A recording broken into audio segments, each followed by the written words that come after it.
Power Chord.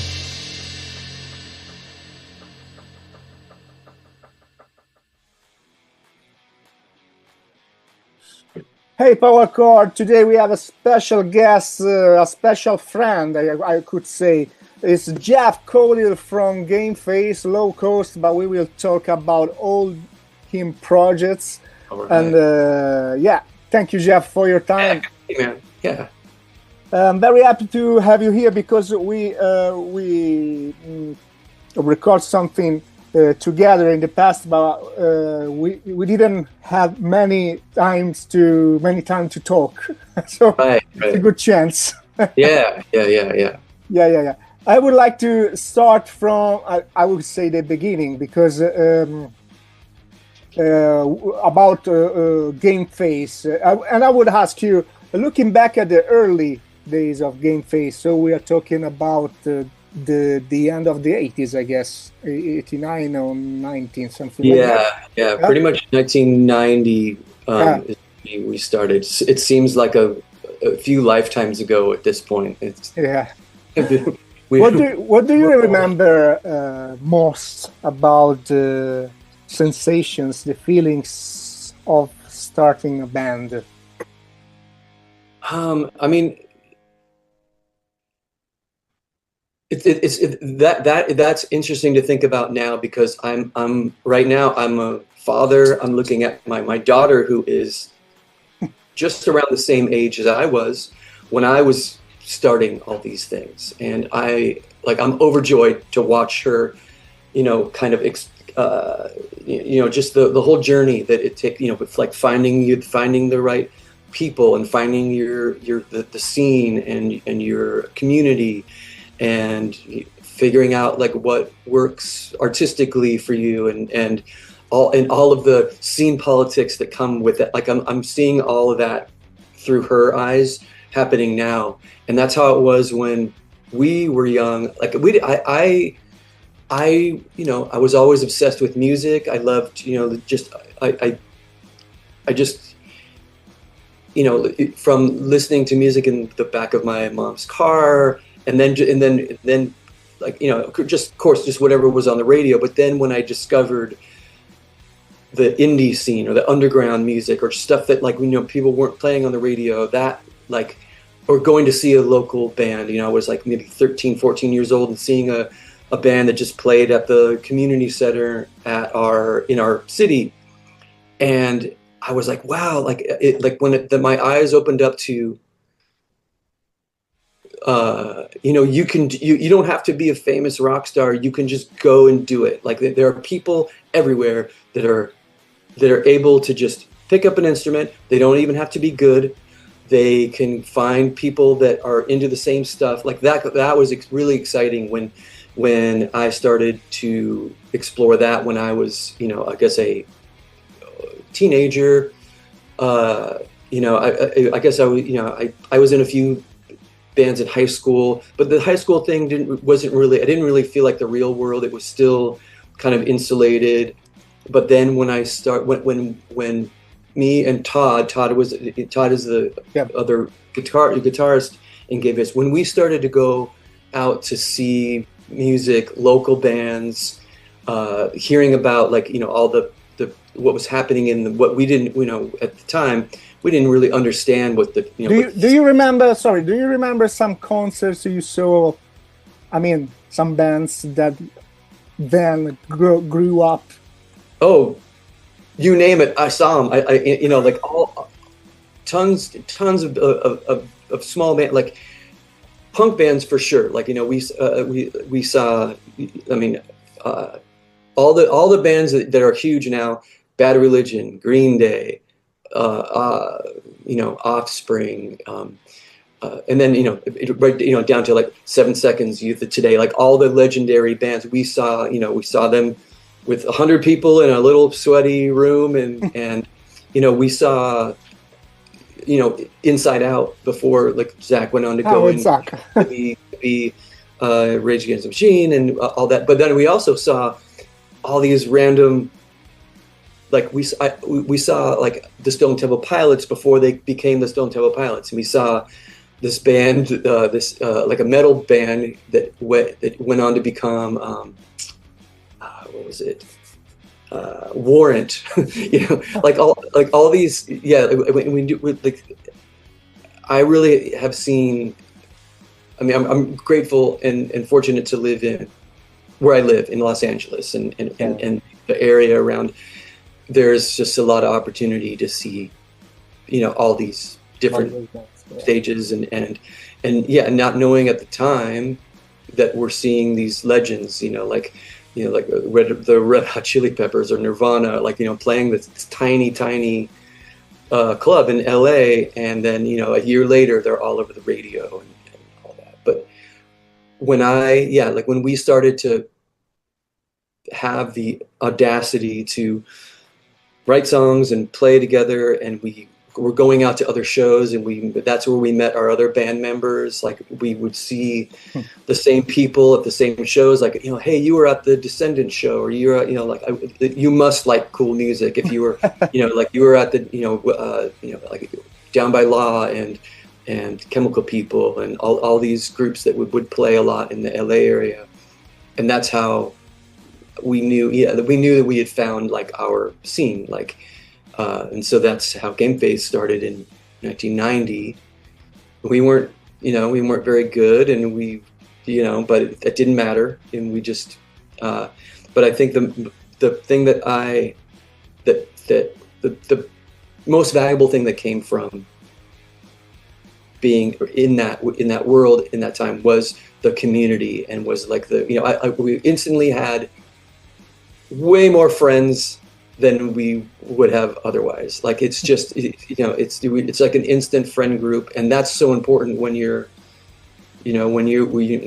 of that age, you know. And and a lot of these people that I, you know, met at that time and then met in subsequent years after, you know, going on tour, and those are my friends that I've kept over my lifetime. More important than the kids I went to school with, more important than, you know, like, that's kind of become like my community, and I'm really grateful. Everything has sort of come from that indie music scene from back in the beginning. And was there a particular album or song that marked a turning point for you as a songwriter? Well, I mean, we've been accused of this many times. But there was a local band called Big Drill Car. They were the sort of like cool band. They were a little older than us, and this is like late '80s, early '90s.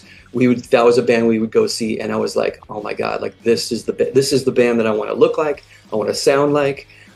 Every song was just like, it was just perfect, and we never really did justice to, you know, sound like them, but they definitely sort of guided what we ended up, you know, sort of chasing as that was like the model for us, like bands like that. I mean, there's many other groups that sort of shaped the way we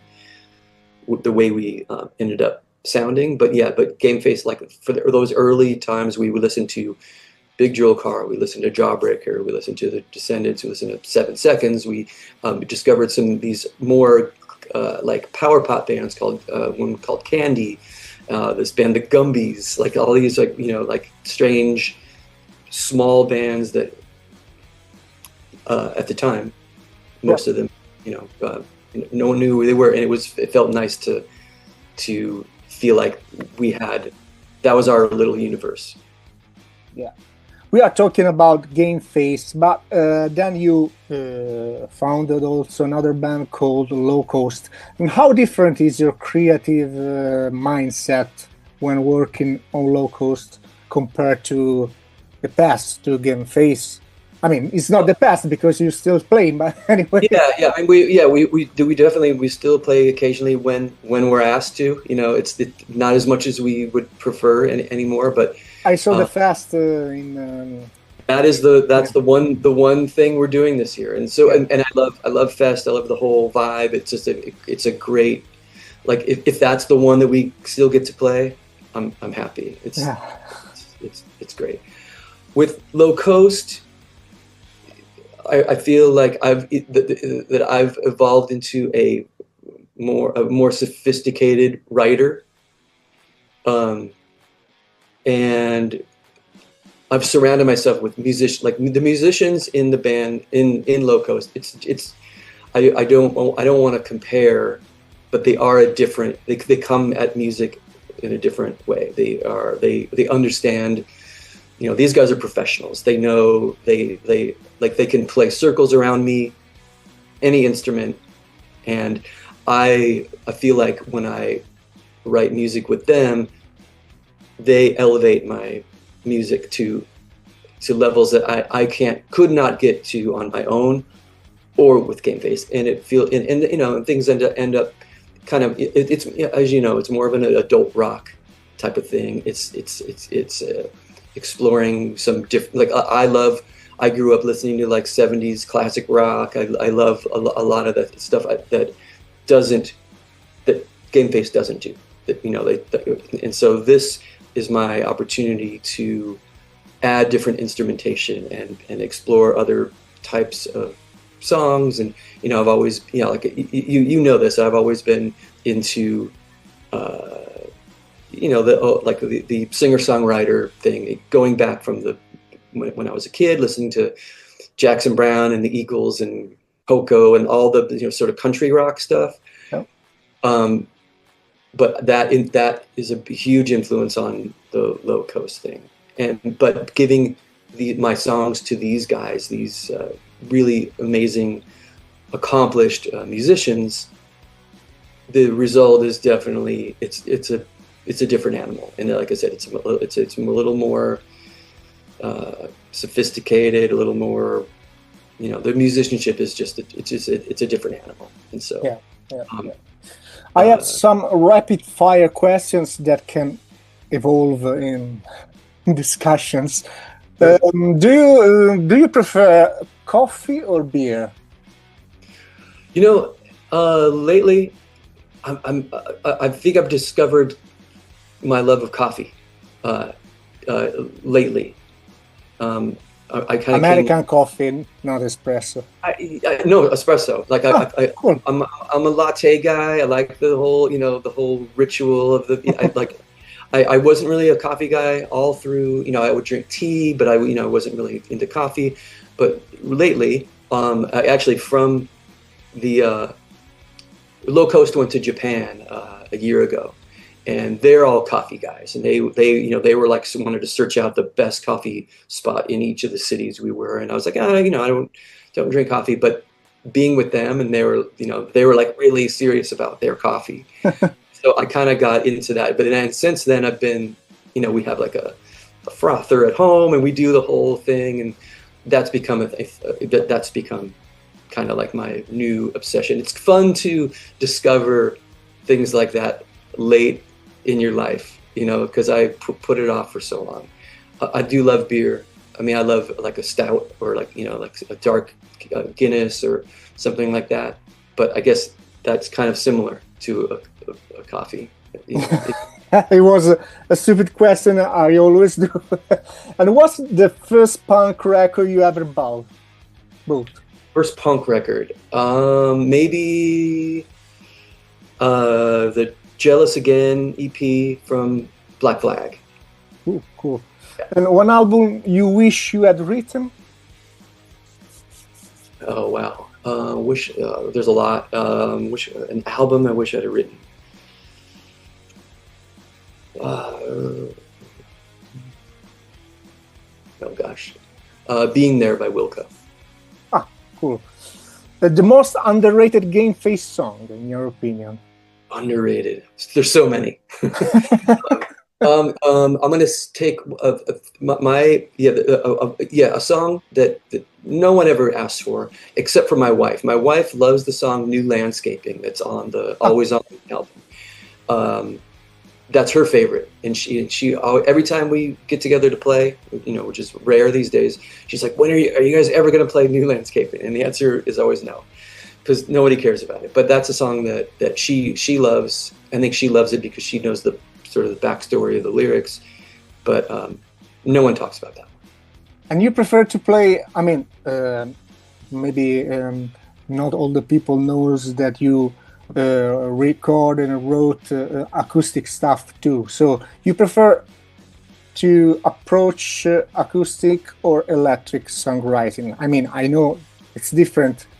They give different several feelings. But for me, in this period, in this period. Oh yeah, for me, everything starts on the acoustic guitar, and sometimes it stays there, and sometimes it sometimes just depends on where the song goes. But yeah, for me, it's always starts there. Okay, and one word to describe Low Cost, and one word to describe Gameface. Oh man, Gameface, biography. Low Coast, I'm gonna say perspective. Cool. I would like to ask you the last questions. You wrote and record many albums, many songs, and what would you suggest to someone who doesn't know your music? Which one would you suggest? For Gameface, I would say to start in the middle. Start at Every Last Time. Every Last Time was the first record that I started playing guitar, and we sort of started our journey going towards more of a rock sound, and then they can go backwards to the more punky stuff. I think that's probably the one, and that might be the favorite. I know that 3 Get Ready gets thrown around as our favorite, but I do think that Every Last Time is the best starting point. Cool. Jeff, I would like to thank you and say goodbye. I hope we can talk again when you have free time, because it was a pleasure, really. I would have a lot of questions, but maybe the show must go on. So we will see you again. Thank you, Jeff, for your time. Bye-bye. See ya. Power Core.